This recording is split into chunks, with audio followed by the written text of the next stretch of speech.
Hi, I'm Heather, 28, and for most of my life, my family treated me like background noise and a helping hand. My sister lived in the spotlight, Harvard framed on the wall, her successes printed and polished until I stopped expecting applause. At Thanksgiving last month, she spilled wine and pointed at me. "Clean it up, you're good at that." Mom laughed. Aunt egged it on. She tossed her red heel toward me. I flung it back into the trash. I walked out, thinking the door closed. But that was just the spark. I grew up in a small brick house near Chicago. The walls were a shrine to my sister's highlight reel. Harvard letter in gold, medals polished like family religion. My lone school photo hid behind her certificates, dusted over. Mom, Patricia, poured her unfinished dreams straight into my sister. "Be more like her," she'd say, smile tight as wire. Dad, Gregory, came home tired, nodded, and let the weather pass. Silence felt like consent, and it stacked on me. At 8, I brought home a blue math ribbon. Mom glanced, then handed me my sister's homework. "Help her."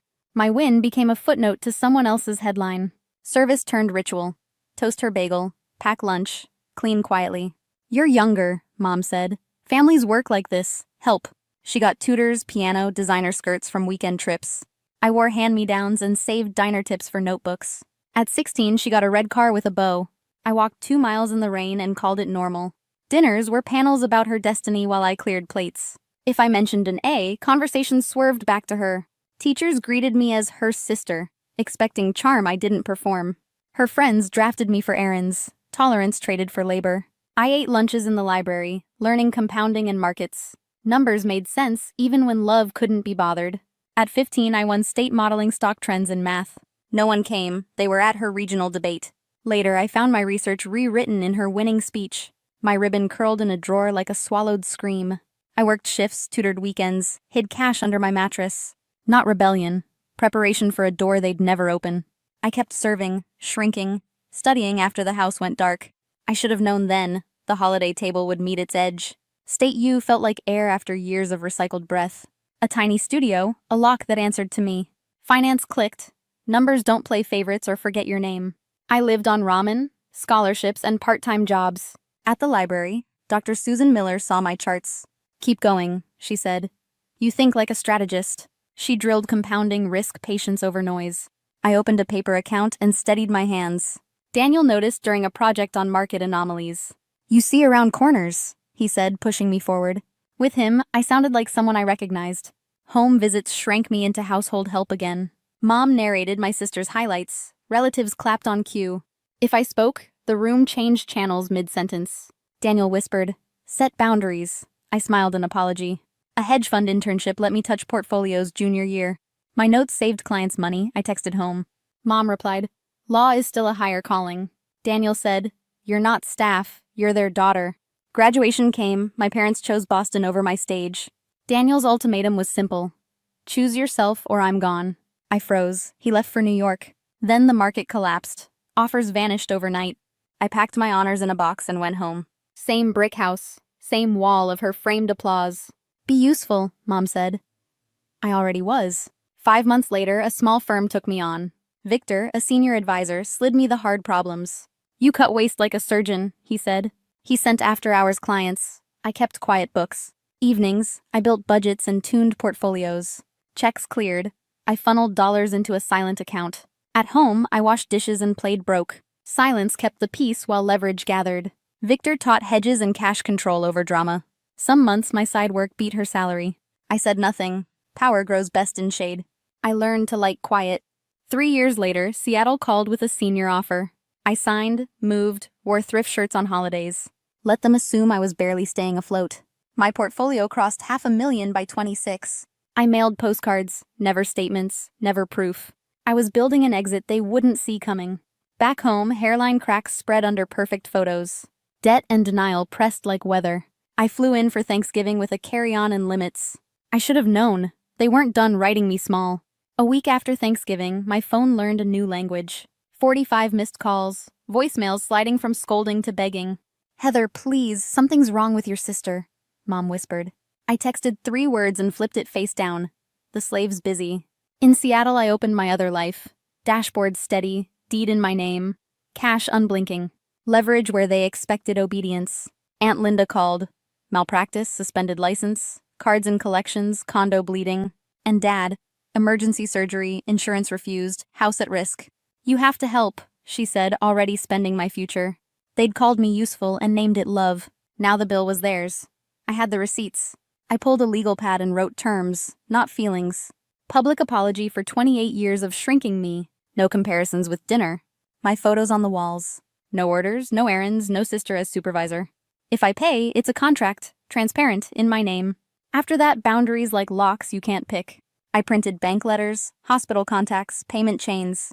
Direct pay, audit trail, my signature only. I would help Dad. Hearts matter more than history.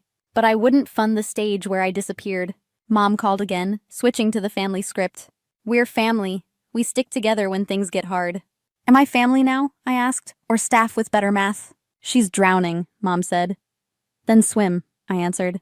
I booked a flight and packed a carry-on of paper. Evidence, not outfits. Before landing, I texted Mom one line. Tomorrow. Invite everyone who ever clapped. They expected a wallet. I was bringing daylight. I drove past the brick house and its framed Harvard letter. The porch light flickered like a habit that wouldn't quit. Inside, I pictured my chair by the sink waiting. I didn't sit. That girl was gone. Next morning, I ironed my boundaries flat. Dad first, hospital paid direct. No middlemen touching $1. Then the house. Then the apology. Then the rules. No more red heels flying like summons to the help. At noon, I stood on their porch, knuckles cool. Mom's smile trembled. Dad looked smaller, human in a way that hurt. They asked if I'd forgive, forget, and pay. I didn't fly here to forget, I said evenly. I flew here to remember, and to make you remember. The room braced for the old play. I'd rewritten the scene.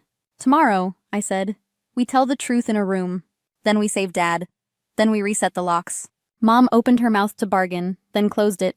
They thought I'd bring money. I brought terms. And I wasn't done yet. By noon, the house felt like a courtroom. I stood where the gravy boat used to live. Agenda's simple, I said. Truth, surgery, new rules. Mom tried the soft smile everyone knew. We're family, she began. Then family can handle specifics, I said, opening the folder. I set evidence down like a gavel. Timelines, screenshots, voicemails, the long list of unpaid labor you called love. When I say apology, I added, I mean public and plain. 28 years of shrinking me small. Say it out loud. My sister snorted behind sunglasses she didn't need. You're holding Dad hostage. You taught me negotiations, I replied. You forgot receipts. Dad's voice was thin. I need the surgery. I'll pay it, I said. Direct to the hospital today. Not $1 through middlemen. I turned to Mom. First, the words you owe me. She stared at the Harvard frame, then nodded. I favored your sister, she said. I was wrong. I made you staff in your own home. The room stilled. I faced my sister. Your turn. No perfume, no edits. She swallowed. I spent what I didn't have. I lied. I treated you like help. I used you. I slid my phone across the table. Screen bright. Seattle deed. Balances. Verification. Not brag. I hid this because small felt safer, I said. I'm not small anymore. The bank agrees. A whisper from the left. She's the successful one. Numbers don't flinch. They remember who built them. Now rules, I said, flipping to locks. No comparisons with dinner. My photos on these walls this week, or remove them. No errands. No orders. No sister as supervisor. Speak truth about me or don't speak. A cousin asked, and Dad? I dialed. Pre-authorization, reference number, direct pay. Billing confirmed. Surgery scheduled, a nurse added. Dad's shoulders lowered. Mom reached for my hand. I let her hover. Boundaries aren't punishment, I said. They're manuals. Break them and I leave. The door locks. My sister tried one last flare. You're cruel. I'm accurate, I answered. Today I uninstall humiliation. Beneath her gallery I pointed once. Swap them. Or leave blank space until the story tells truth. Mom nodded, eyes wet, performance spent. Uncle Sergio clinked a glass. To Heather, he said softly. A few echoed. I gathered my folder, lighter than when I arrived. In the hallway, Dad stopped me. Thank you, he said. I see you. For the first time, I believed him. Outside, the porch light finally quit flickering. Winter air didn't bite. It clarified what stays. I saved a heart and rewired a history. The hardest part isn't paying, it's keeping the locks. But the next knock was already on its way. In Seattle, January arrived like cold glass and honest light. Dad's surgery went well. I paid, then stepped back. I checked on him, not through them, but directly. Mom called less, And when she did, she listened. Listening was new music in a house built on noise. We kept it civil, careful, almost humble, like fresh paint. My sister pled guilty, then quiet. Consequences finally spoke.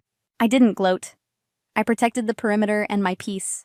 At work, I took the bigger mandate and built a team. We focused on boring excellence. Risk, cash, discipline, repeat. Boring excellence turns into freedom when no one is watching. Weekends I hiked with Ryan and learned to stand still. Stillness used to feel like punishment. Now it felt protective. I sent Grandma lemon bars and Mom photos of actual me. Not trophies, not balance sheets. Just a woman taking space. Some relatives apologized, some drifted, some waited for spectacle. I declined auditions for the old role, even on holidays. Boundaries held because I held them, not because they asked. When guilt knocked, I checked the peephole and breathed first. Then I answered only if the terms were clear. I forgave without forgetting. Forgiveness is mine. Access is earned.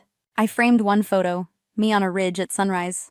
It hangs where Harvard used to glare over the couch. If Mom visits, she sits beneath it and says nothing. Silence, finally, works for me instead of against me. I started mentoring 2 girls who love spreadsheets and sunsets. We talk about money like boundaries. Practical, powerful, quiet. I tell them, pick locks you own, not cages you polish. As for Dad, he thanks me, and thanks stays enough. We rebuild slowly, like bones after a clean break. I don't owe a reunion tour. I owe myself a life. I keep the doorbell working, and the deadbolt working too. Have you ever drawn a line and kept it sacred? Tell me in the comments. Someone needs your map tonight. If you've been through this, you're not alone. Stay. Like and subscribe. More true stories, more exits, more keys. And if they knock again, I'll choose whether to open. Because queens don't serve anymore. They decide where the door is. I stepped out of the shadow, into my own weather. And I'm just getting started, before saying goodbye.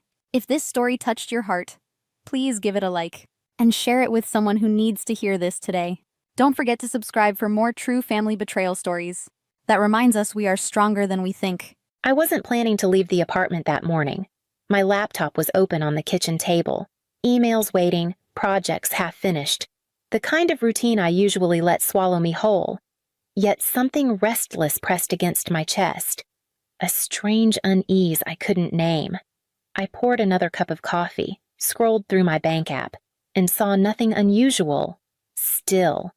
The itch remained. It was ridiculous. I'd managed my accounts online for years. The Belmont Avenue branch was barely a mile away, but I almost never stepped inside anymore. Still.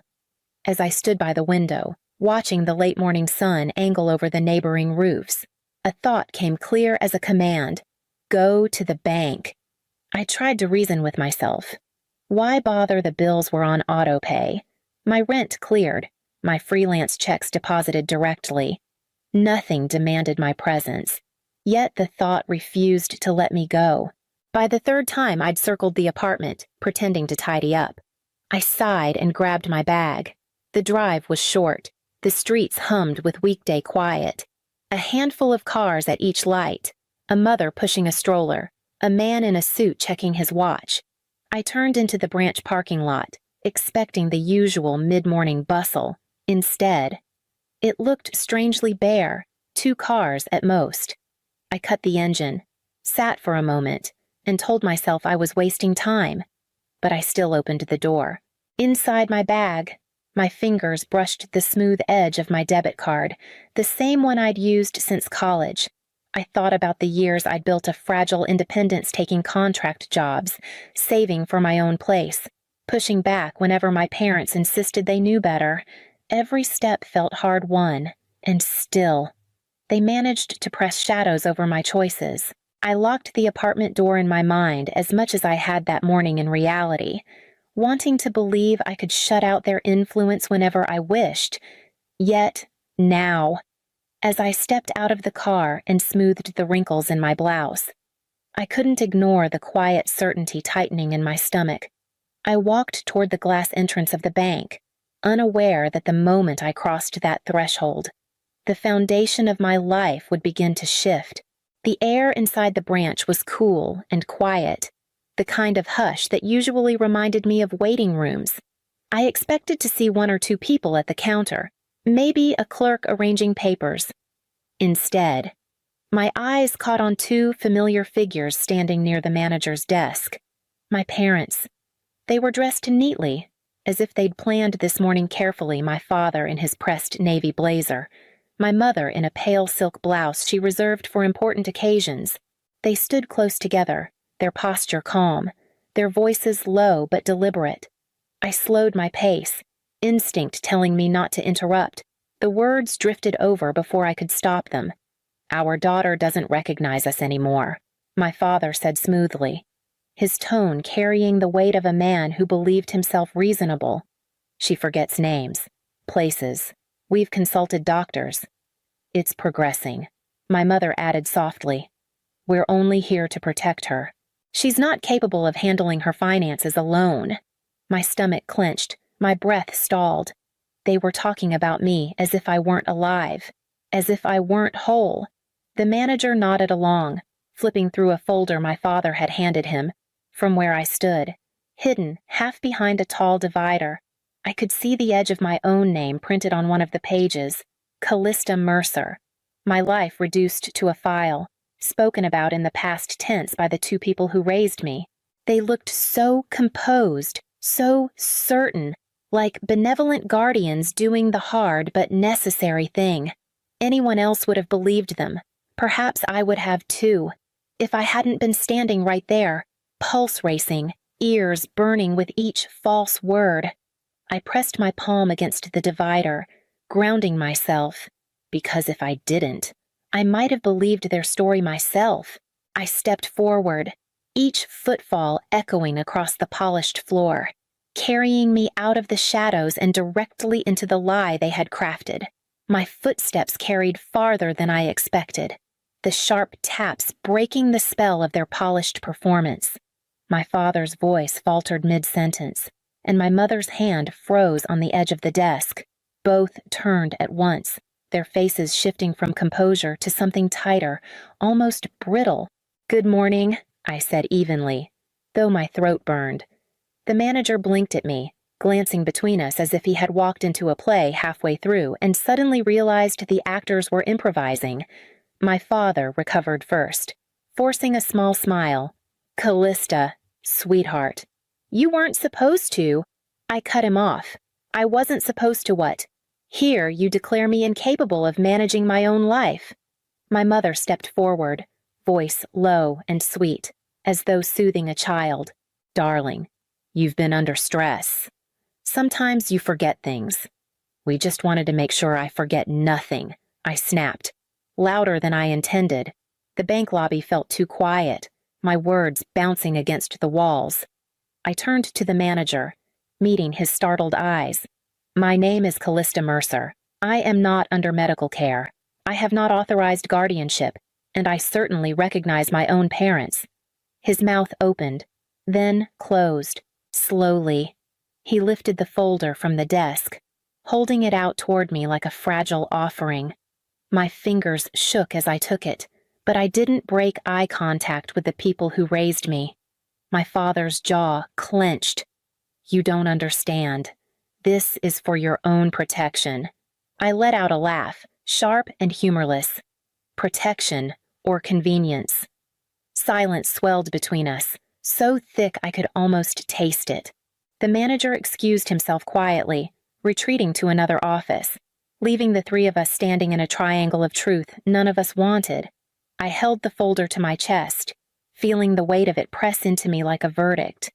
Then, without another word, I turned toward the exit, each step heavier than the last, carrying the proof of their betrayal out into the daylight. I set the folder down on my kitchen table, the laminate surface suddenly feeling too small to contain it. For a long time, I just stared, my hands pressed flat against the wood as though bracing myself against a storm. Finally, I forced the cover open. Inside were neatly clipped documents, medical notes, statements, forms I had never signed. The first page claimed I suffered from progressive cognitive decline. Another bore signatures, not mine, authorizing guardianship to my parents. Each sheet carried the stamp of finality, as if my identity had already been stripped from me and cataloged for storage. My throat tightened as I read line after line, My name threaded through their lies. I remembered my father saying last winter, "You're always forgetting where you left things." After I misplaced my keys, I had laughed it off then, not realizing he was planting a seed. My mother's soft sighs when I told her I was juggling too many projects. "You can't handle stress. Kalista. You never could."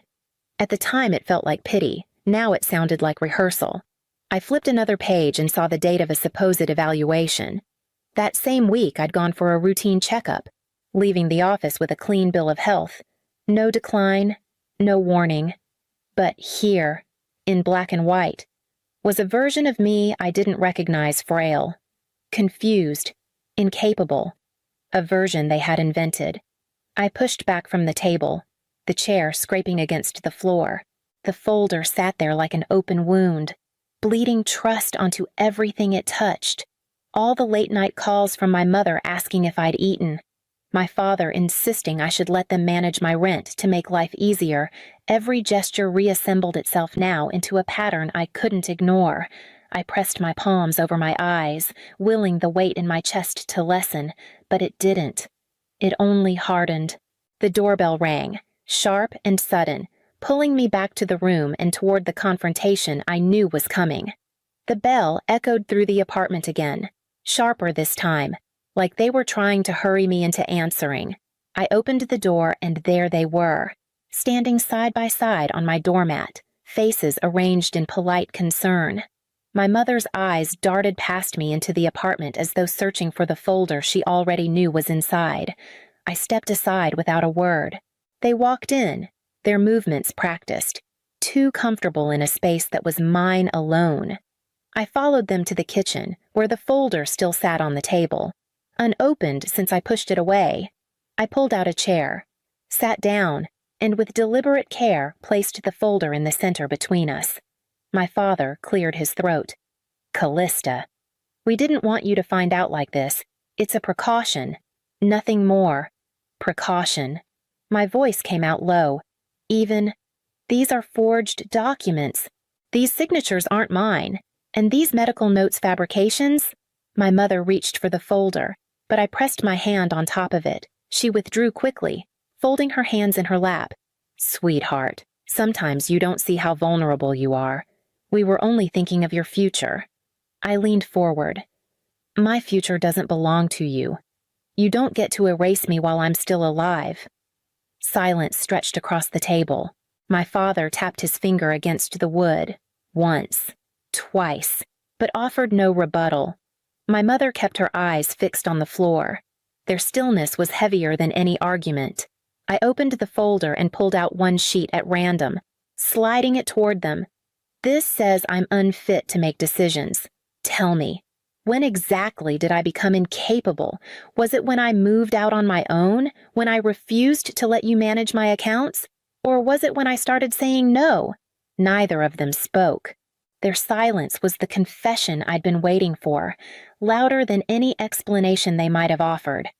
I closed the folder again, my hand firm against its cover.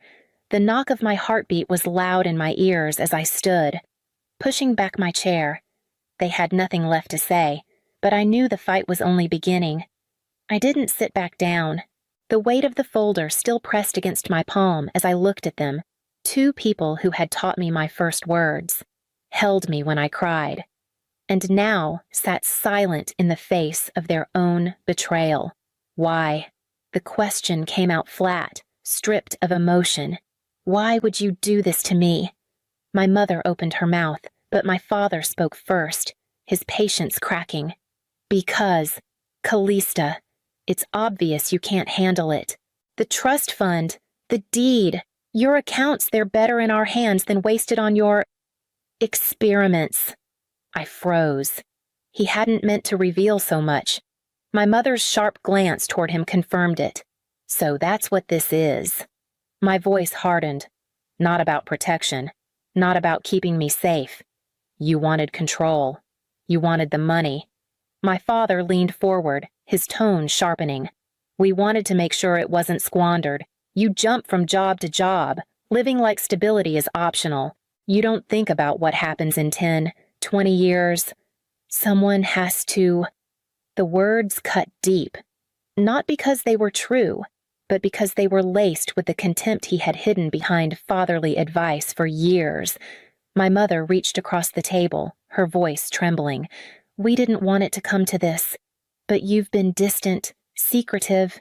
We couldn't take the risk of watching everything your grandfather left vanish. I pulled my hand back before hers could touch it. You mean your inheritance? You weren't protecting me, you were protecting your claim. The room stilled. My father's jaw worked as if he wanted to argue, but the mask had slipped, and what remained was raw ambition dressed as concern. I stood straighter, the folder clutched at my side like armor. If that's the truth, then at least we finally understand each other. Neither of them moved as I walked toward the door. My father's muttered curse followed me into the hallway, but I didn't turn back. I knew now exactly what I was fighting against, and it was no longer confusion or doubt. It was greed. The next morning, I woke with the folder still on the table, its shadow stretching across the room like an accusation. My head ached from replaying the confrontation, but beneath the exhaustion ran something steadier resolve. By 9. I was on the phone with a lawyer I hadn't spoken to since college. His voice was measured, professional, but I caught the pause when I explained what my parents had attempted. Bring everything, he said. Every document, every note. We'll untangle this. After hanging up, I dialed my financial advisor. The conversation was brisk, clinical. I revoked every authorization that linked back to my parents, canceled transfers I hadn't noticed before, and reset every password. Each confirmation email that pinged my inbox felt like a lock clicking shut. At noon, I sat across from my lawyer's desk, the folder opened between us.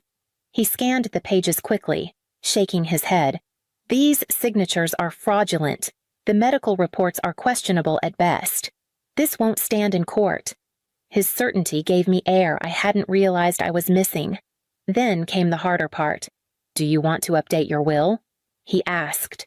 I hesitated only a moment before nodding. Yes, full revision. And I want everything redirected. To whom? My cousin, Maris. She's 12.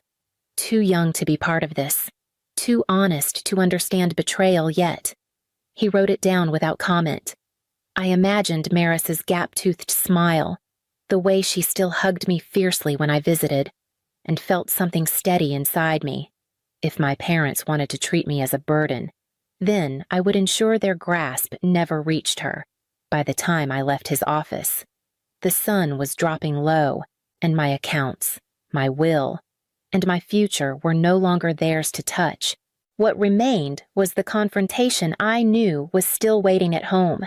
When I walked into my apartment that evening, I found them waiting. My father stood near the window, arms crossed, while my mother sat stiffly at the table. The air was heavy, the kind that warned of a storm long before the clouds appeared. You've made a mess, my father said. His tone carried no hesitation this time, only irritation. Freezing transfers, calling lawyers. Do you think this will end well for you? I set my bag down and met his stare. It ends better than the future you tried to write for me. His jaw tightened. We were protecting you. No, I said, pulling out a fresh set of documents my lawyer had handed me that afternoon. You were protecting your claim.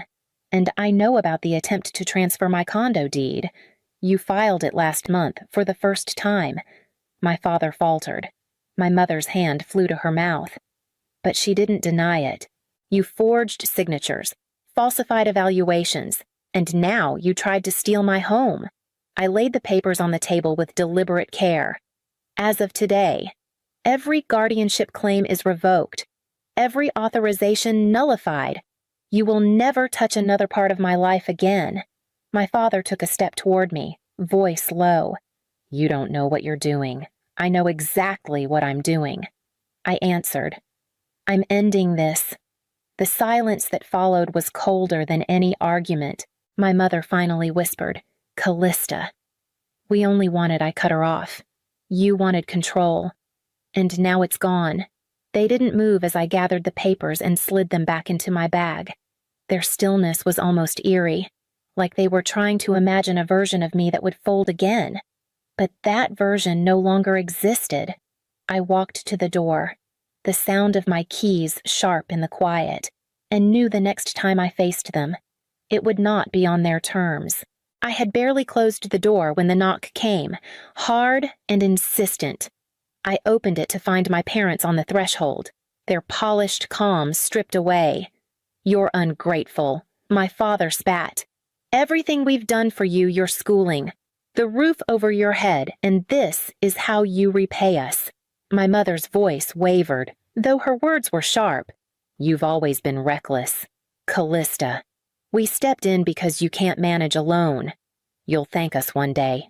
I steadied myself against the frame. "No, you didn't step in. You stepped over boundaries, over trust, over me. Don't twist this into care."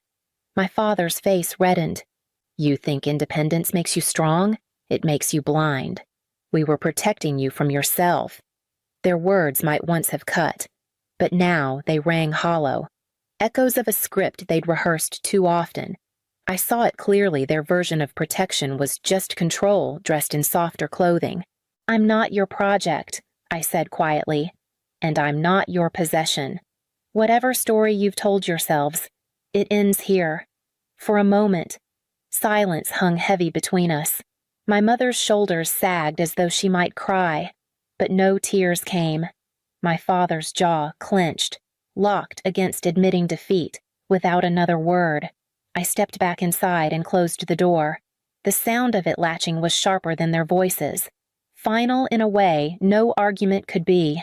I leaned against the wood, heart pounding, but for the first time in days, my pulse felt like it belonged only to me. The apartment was silent again, waiting, and I knew the next step was mine alone to take. The quiet settled around me like a blanket, heavy at first, then warm. I walked through the apartment slowly, touching the back of a chair, the edge of the counter, the cool frame of the window. Everything here was mine, not because I had bought it, but because I had defended it. The silence that once felt empty now carried a different weight. It wasn't loneliness. It was proof. I brewed tea and let it steep while I found my journal tucked on the shelf. Its pages held fragments of me lists, half-finished thoughts, the kind of words I'd never said aloud. I sat at the table where the folder had been and opened to a fresh page. My pen hovered before moving steadily. "Let no one define your mind who wouldn't trust your heart." The words came easily, more certain than anything I'd written in years. I underlined them once, then closed the book. For a long moment, I sat with the sound of the kettle clicking as it cooled, the faint hum of the city beyond the glass. My parents were gone, but their absence didn't feel like loss anymore. It felt like space I had reclaimed, space where I could finally breathe without their shadows crowding me. I sipped the tea, its heat grounding me, and leaned back in my chair. I had lost something irrevocable. Yes, but what remained was mine alone. For the first time, I wasn't waiting for approval or permission. I wasn't defending my choices. I was simply living them. The night deepened outside, and I let it. Tomorrow would come with its own challenges, but tonight belonged to me, and me alone. I sat in the waiting room of UC Health, clutching my bag so tightly that my knuckles ached. The hum of vending machines and the faint antiseptic smell made the place feel both sterile and suffocating. Elias had been called in a few minutes earlier, his shoulders slumped, his steps uneven. To anyone watching, he looked fragile, a man weighed down by illness. To me, he was my brother, the only family I had left. I tried to focus on the pages of an old magazine, but my mind kept circling back to the weeks of worry, the nights when he barely touched his food, the mornings he seemed confused about where he was. I had told myself it was depression, maybe something more serious, but still something we could face together. That was why I had insisted on this appointment. When the nurse tapped my shoulder and asked me to follow her, my stomach dropped. I thought I was being called in to help explain his symptoms or fill out paperwork. Instead, she led me into a small office with a window overlooking the hospital parking lot. Dr. Marjorie Klein was waiting, her expression steady, almost too calm. "Leona," she began, her voice low but firm. "You need to protect yourself from Elias." For a second, I didn't understand the words. Protect myself from Elias. She must have been mistaken. I opened my mouth to protest, but she raised a hand gently, stopping me before I could speak. Her eyes, sharp with memory, told me she was certain. The floor seemed to tilt beneath me. Every instinct I had, the one that had always told me to defend him, to stand by him, suddenly felt fragile. The role I had carried since childhood cracked in that moment, and nothing felt steady anymore. I gripped the edge of the chair, bracing myself as she leaned closer, ready to tell me more. The moment Dr. Klein's words hit me, my mind pulled backward, dragging me through years I thought I had long tucked away. I was 6 when our parents died in a car accident just outside Cincinnati. Elias was 8, and in a single night we went from children with a family to siblings clinging to each other in a world of strangers. Foster homes came and went like passing seasons. Sometimes we were together, sometimes separated. But whenever I found myself in a strange bed or at a new school, I kept the image of Elias close his hand gripping mine in that police station lobby, promising me we'd be okay. He wasn't perfect, even then.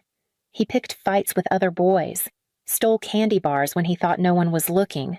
But to me, he was protector and brother, the person who made the shifting ground beneath us bearable. I was small, quiet, bookish. He was louder, rougher, ready to take the hit if it meant keeping me safe. That bond settled into my bones and never left. By the time we aged out of the system, I knew I had to build stability, if only to prove to myself that the chaos wouldn't win. I enrolled in college, worked part-time jobs, and carved out a path in social work. Elias tried too, for a while. He enrolled at a community college, talked about getting a degree in business, but it fizzled. He dropped out, cycled through jobs in warehouses and repair shops, always one step away from trouble, always promising me he'd figure it out. And I believed him. I believed him because I wanted to, because I was the younger sibling who had grown up thinking my survival depended on his strength. That belief became a habit, one I carried into adulthood without realizing. Sitting in Dr. Klein's office, the echo of our shared scars felt heavier than ever. Maybe I wasn't protecting him anymore. Maybe I was protecting an idea of him that had never truly existed. Her silence pressed against me, waiting, and I braced myself for what she was about to reveal next. After that day at the hospital, I tried to shove Dr. Klein's warning to the back of my mind, but life with Elias made it impossible to ignore. At first, his detachment was subtle, almost easy to dismiss. He would forget where he'd left his keys or repeat a story he had already told me the night before. I chalked it up to stress, maybe the fog of depression, and told myself it was nothing to worry about. But the lapses grew. I'd find him sitting on the couch long after the television had gone dark, staring at the blank screen as though it were still alive. He started missing shifts at his job at the distribution center. Then came the call from his supervisor, explaining they couldn't keep him on. I told myself I would help him get back on his feet, but weeks stretched into months, and I was the one paying his rent, covering his phone bill, making sure the lights stayed on. The weight of it pressed harder each day. Yet I couldn't let go of the belief that this was just an illness, that my brother was still in there somewhere, waiting to surface once he got better. That hope blinded me to what was happening right under my nose. One Friday, I stopped at the bank to withdraw cash for groceries. The screen flashed a balance far lower than it should have been. Confused, I logged into my online account later that evening. Several withdrawals had been made over the past 2 weeks, each at ATMs across town. I never made them. My stomach twisted, but I forced myself not to jump to conclusions. Then, items began to vanish. My laptop, a necklace our mother had given me before the accident. At first, I wondered if I'd misplaced them, but deep down, I knew better. Each time I looked at Elias, slouched in his chair, muttering about headaches or lost sleep, the seed of suspicion in me grew. I wanted to believe he was sick. I wanted to believe I wasn't losing him to something else entirely. And yet the pieces were shifting, pointing toward a truth I was terrified to name. I couldn't stop replaying the strange withdrawals from my account, the empty spaces on my shelves where my things used to be. Still, every time Elias groaned about his headaches or stared off blankly, my guilt shoved the doubts back down. I told myself he was sick, that I was overreacting. That's what younger sisters do, they defend, even when it hurts. But Dr. Klein wasn't done with me. A week after the hospital visit, she called and asked me to come in alone. My chest tightened as I sat across from her in the same office, blinds half closed against the morning sun. She leaned forward, fingers folded, her voice steady but heavy with intent. "Leona, I didn't want to overwhelm you that day, but you need the full truth. I treated your brother years ago in the ER. He came in with a deep cut on his leg after an altercation with a woman. Later, I learned she was his ex. She had accused him of stealing her jewelry and draining her accounts. He was charged with fraud. He claimed he was sick, that his memory was failing him, but the evidence told a different story. Her words landed like blows. I shook my head, the air catching in my throat. No, that doesn't sound like Elias. He wouldn't. But my protest trailed off, caught on fragments of memory. Elias telling me he'd lost a job because of mix-ups that never made sense. The time he swore his paycheck had been short, only for me to discover later he'd spent the money elsewhere. The way he would exaggerate aches and pains, especially when bills came due. Dr. Klein watched me closely. "I can't force you to believe me, but patterns repeat. Be careful." I left her office feeling as though the ground had shifted beneath me.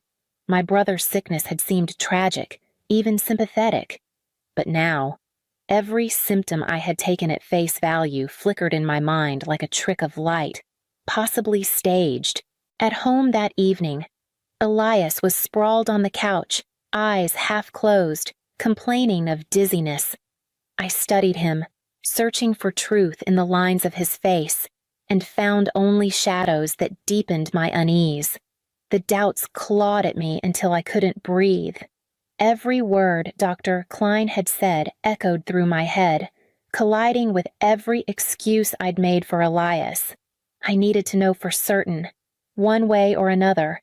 That was when I ordered a set of small security cameras online. It felt ridiculous, like something out of a cheap crime show. But desperation made the decision for me. When they arrived, I placed them where he wouldn't notice, one above the front door, one tucked between books on the shelf in the living room, and another angled toward the hallway leading to my bedroom.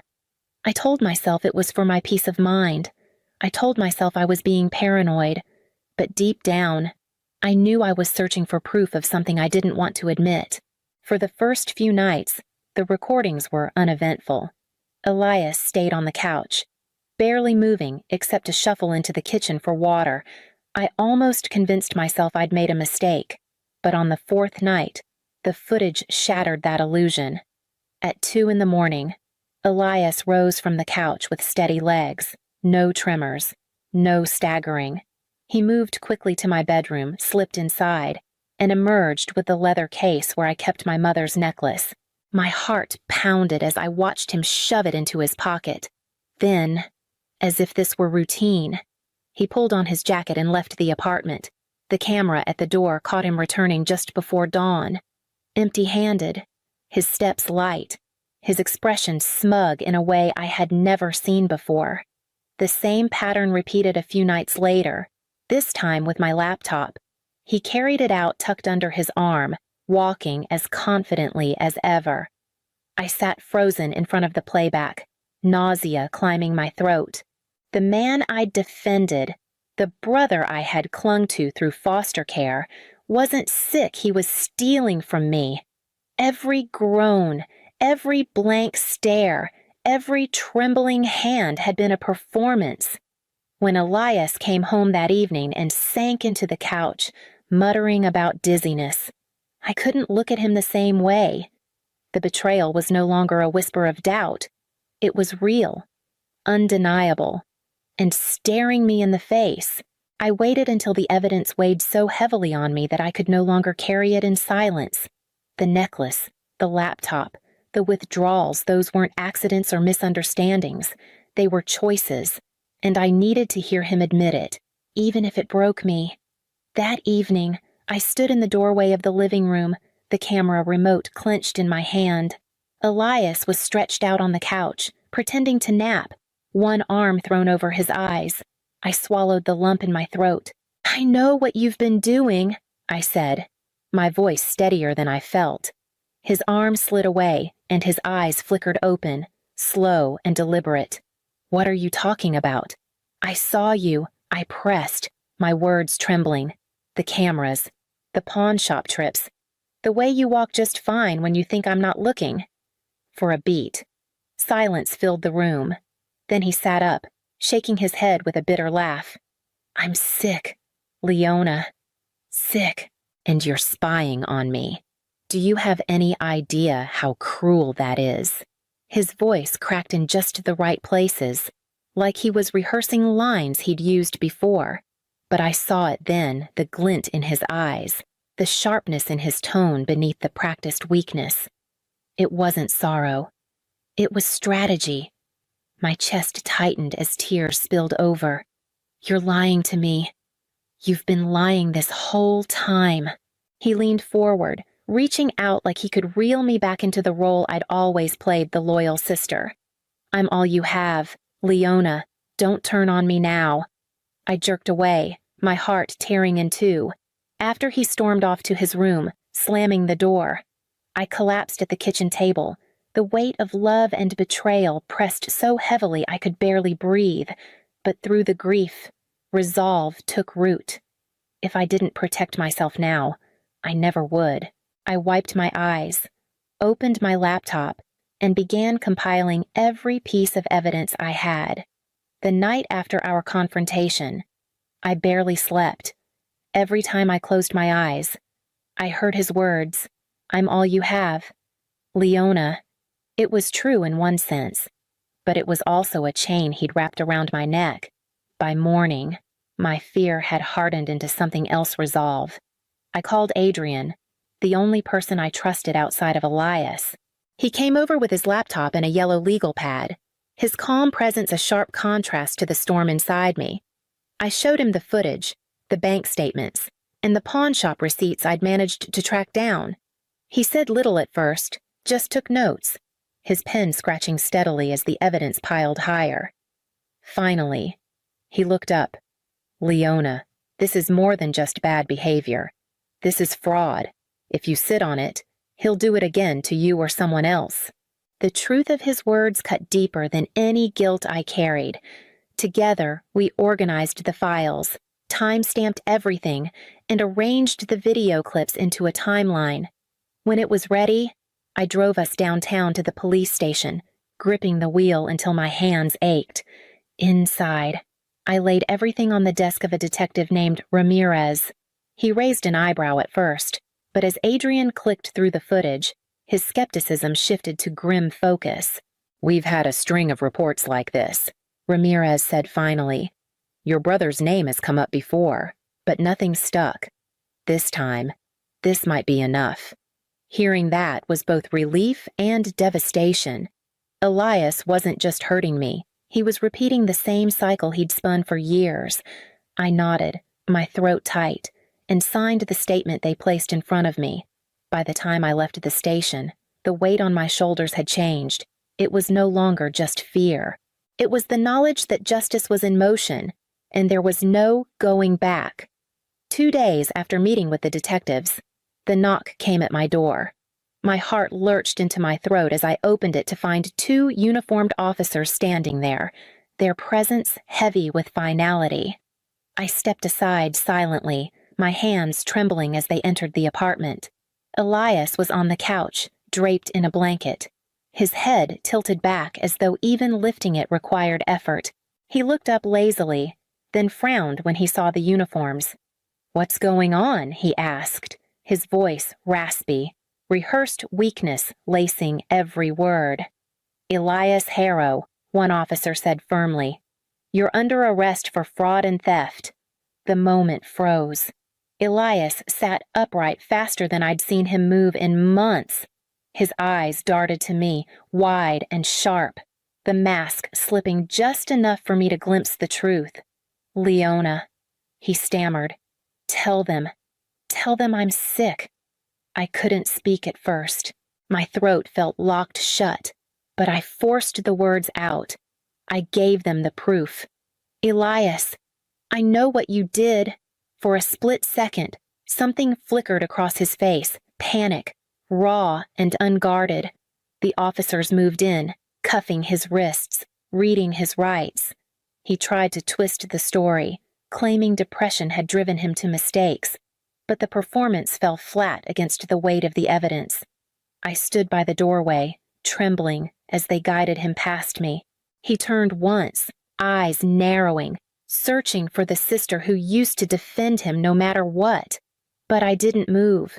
I couldn't. The door shut behind them, leaving the apartment in heavy silence. My legs gave out, and I sank into a chair, shaking from the enormity of what had just unfolded. He was gone, taken not by illness, but by his own choices. For the first time, I wasn't carrying his burden anymore. Yet, as relief trickled through me, it tangled with grief, leaving me unsure which feeling would last longer. Months passed in a blur of hearings, paperwork, and quiet evenings that felt far too empty. Elias sat in county jail awaiting trial, and though I hadn't seen him since the arrest, his shadow lingered in every corner of my life. Some mornings I woke expecting to hear his footsteps in the kitchen. Other nights I lay awake, guilt gnawing at me, wondering if I had abandoned him or finally saved myself. To keep from unraveling, I poured myself into my social work program. I stayed late at the library, buried in case studies and field reports, telling myself that if I could help others climb out of broken cycles, then maybe I could climb out of mine. It wasn't easy. The ache of betrayal clung to me, but at least I was moving forward. Adrian became the steady hand I hadn't realized I needed. He checked in often, sometimes with notes of encouragement slipped under my door, other times with a simple coffee left on my desk before class. He never pushed me to talk, but when I did, he listened without judgment. His quiet presence reminded me that not everyone used trust as a weapon. Slowly, I began to recognize something I had never allowed myself before. I didn't have to be defined by Elias's choices. I wasn't just his younger sister, his caretaker, or his shield. I was Leona, a woman capable of building a life that belonged only to me. The realization was fragile, but it was mine, and I held on to it as the trial drew closer, knowing that whatever the verdict, I could no longer go back to the role I had once played. The trial came and went with a kind of grim efficiency. I sat in the courtroom, my hands clenched in my lap, listening as the evidence was laid out: the pawn slips, the bank records, the video footage. Elias barely looked at me. When the verdict was read guilty on multiple counts of fraud and theft, I felt no triumph, only a strange mixture of sorrow and release. The brother I had defended for so long was gone, though maybe he had been gone long before that day. Afterward, I needed something that grounded me. I found myself volunteering at a foster youth program downtown, sitting with kids who carried the same kind of scars I once did, listening to their stories, helping them with homework. Simply being steady in their lives reminded me of who I wanted to be. It gave purpose to the pieces of myself that Elias had nearly broken. Adrian remained by my side through it all. One evening, after a long shift at the center, he walked me to my car and, almost shyly, asked if I would like to have dinner with him. There was no pressure in his voice, just a quiet sincerity that made me pause. For the first time in years, I didn't feel the reflex to guard myself. I felt ready. That night, as I drove home with his invitation lingering in my mind, I realized something I should have known all along. Family isn't only blood. Family is the people who stay, the ones who honor trust rather than exploit it. I breathed deeply, the weight finally lifting, and stepped into the first chapter of a life that was wholly my own.